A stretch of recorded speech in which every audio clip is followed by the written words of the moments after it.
As Betty and Bob sit in the darkness of Betty's room, discussing their plan to offer themselves to the priest of the jungle guard in Dorothy's place, they hear soft footsteps on the veranda of the inn.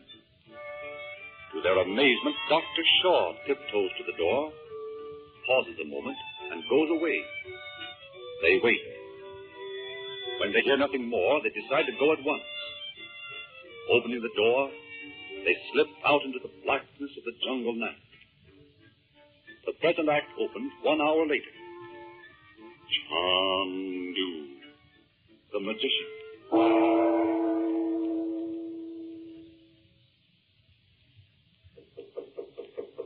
Yes? Yes. Who is it? It's I, Frank. Robert. Oh, just a minute. Just a minute. Come in, Robert. My word. You certainly made good time. What a trip. Oh, you're exhausted, Robert. Sit here. This Dorothy. Robert. Here, old man. Drink this. That's it. Feel better? Let me help you up. You can lie on this couch over here. Oh, I'm more tired than I thought. Take it easy. That's it. Now then, just stretch out there. Hungry? Want me to get you something to eat? No. We had some food a few hours ago. Just Dorothy. Still over there. Yes. She's all right, though. I mean, she's well. Did you really go all the way to the capital in this short time? Yes. Every step of the way. Must have been ghastly. I've reproached myself ever since I let you go. Oh, what difference does it make which one of us went? You mean it was no use? Yes. They won't do anything for us. Are you sure you saw the right man? I saw the fellow they told me was the head of the bonzes in this country, and he refused to do a thing about it. Did you tell him who you were? No. That was wise, I think. I thought I'd better not bring up anything about who you were, or my relationship to you, or anything of the sort. I just put it on the basis that Dorothy was accused of killing this priest, and that she hadn't done it. And I wanted him to send word down here to these fellows to let her go. I suppose, as usual, he gave you no reason. No. That was the only time I wished I had let you come in my place. I felt you might have known how to prevail on him, at least to tell you why he refused.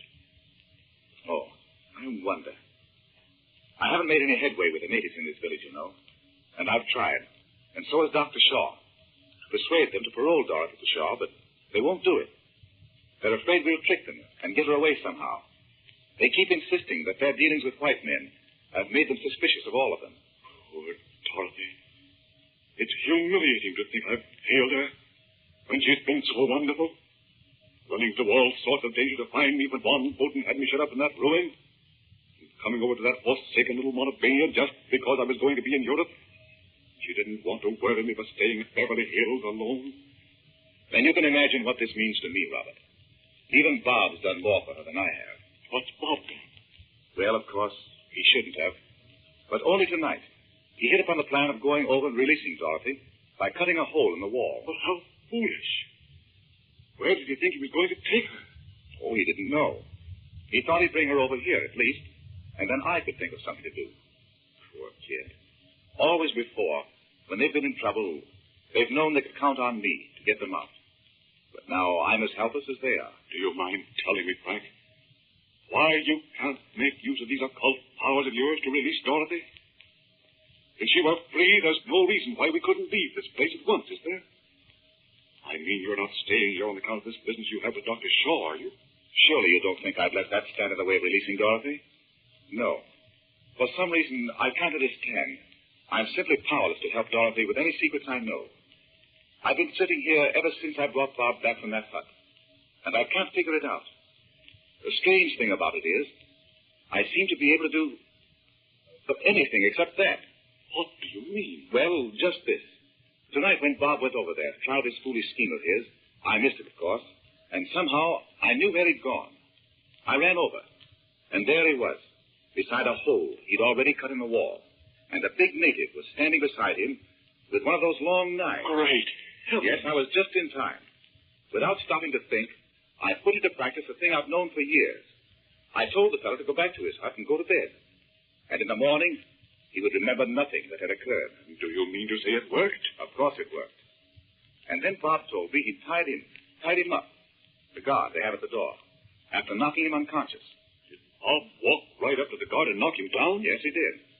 I wonder the fellow didn't knife him. He didn't see him in time. Well, did you use this hypnotism or whatever it is on the guard as well? Yes. It's not hypnotism, of course. He'll be all right. He won't remember a thing about it. But what about the hole Bob cut in the wall? I told the guard to mend it, and that a tree had fallen near the hut and damaged the wall. You see, that's not so. Oh, but it is so. You don't mean to say you cut down a tree? No. I just caused one to fall in such a way that the branch hit the wall at that point.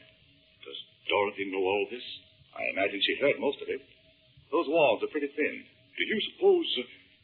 Oh, no, that couldn't be. What? Don't hesitate to speak of my failure, Robert. Nothing could possibly make me feel worse than I do. What do you mean? Well, of course, I know nothing whatever about these secrets. But I do know this.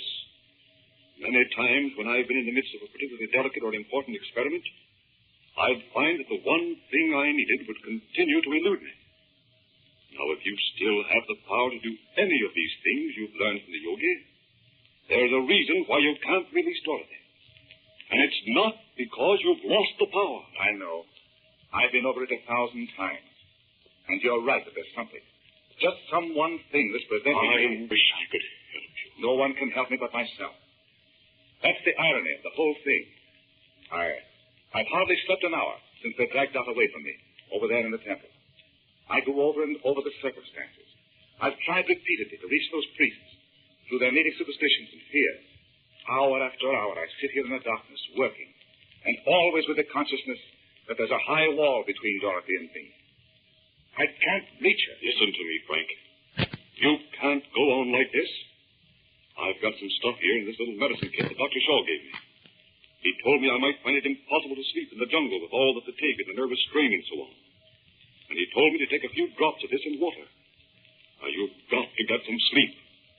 Won't you take some of it at least and sleep for a few hours? Let me fix it for you. No. Don't get up. You know if you get a little sleep, you'd have an entirely new slant on this whole thing. And I think that chances are you'd be able to solve it if your mind was clear. Oh, I know you're right. But it's been impossible for me to sleep, of course. Do you know what this reminds me of? Those first awful early days of the war. When our work was disorganized, and the enemy's secret agents were everywhere. And we didn't know what minute one of them would turn out to be someone we'd known and trusted for years. Yes. Except that was somehow impersonal. And you see, this is all my fault. I insisted that Dorothy should come over to Montebania. And that's led to this whole thing. But she wanted to come, Frank. You mustn't blame yourself. She said more than once she felt safer in Europe than she did at home. And she was glad to help you up there in Montebania. Yes, I know. Come now, Frank.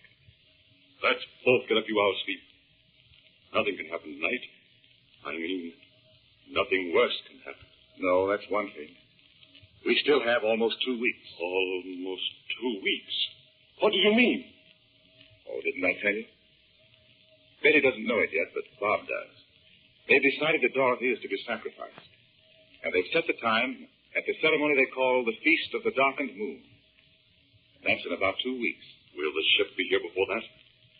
You mean you think we might get Dorothy away by force and make a run for it? Yes. You're armed, of course. I have a pistol, and Bob has one, but I don't know how far we'd get in a scrap with those fellows. There are hundreds of jungle in this vicinity. We'd do much better to trick them in some way. But how? And in any event, we'd have to wait for the steamer, wouldn't we? I wonder. You mean you have a plan of some sort? Even if you aren't able to make use of your occult powers? Well, it's hardly as definite as a plan, but at least it's an idea. Oh, sorry. Oh, my word. I'm fagged out. Why don't you go to your room and turn in? I'd like to see you get some sleep. Where are you going? Listen, Robert. Before you left, did you notice that Dr. Shaw acted very strangely? Tell you the truth, Frank, I thought he did, too. But I hadn't met him before, you know. And I thought perhaps he'd always been that way. Why? There's something very queer about him that I'm going to investigate. See here, Frank. You don't mean you think Shaw was mixed up in this native mumbo-jumbo, do you? Why, it's unthinkable. When you've been in this part of the world as long as I have, Robert, you'll know nothing's unthinkable. You know what he said that day about being strangely affected by the native ceremonials? No. I didn't hear that. I'm going to see what I can find out about that workshop of his. He has a little back room there where no one ever goes except himself. And I've tried to get in there and see what he's up to. But you can do that in the morning, can't you? I'll invite him to go with me for a little walk down to the sea. While we're gone, you can explore as much as you like. How's that? Yes, that's right. That's just what I'll do. Poor old Robert. He'll have a sleep already. I'll just look in on Bob and see if he's really stayed in bed. Bob? Bob? It's just as I said. He's not there. You don't think? Where are you going, Frank? I'm going to see if Betty's in her room. Betty Lou. They're both gone. Do you think someone's taken them away? Quick, let's go and see what's going on over there, where that drum's beating. Hurry.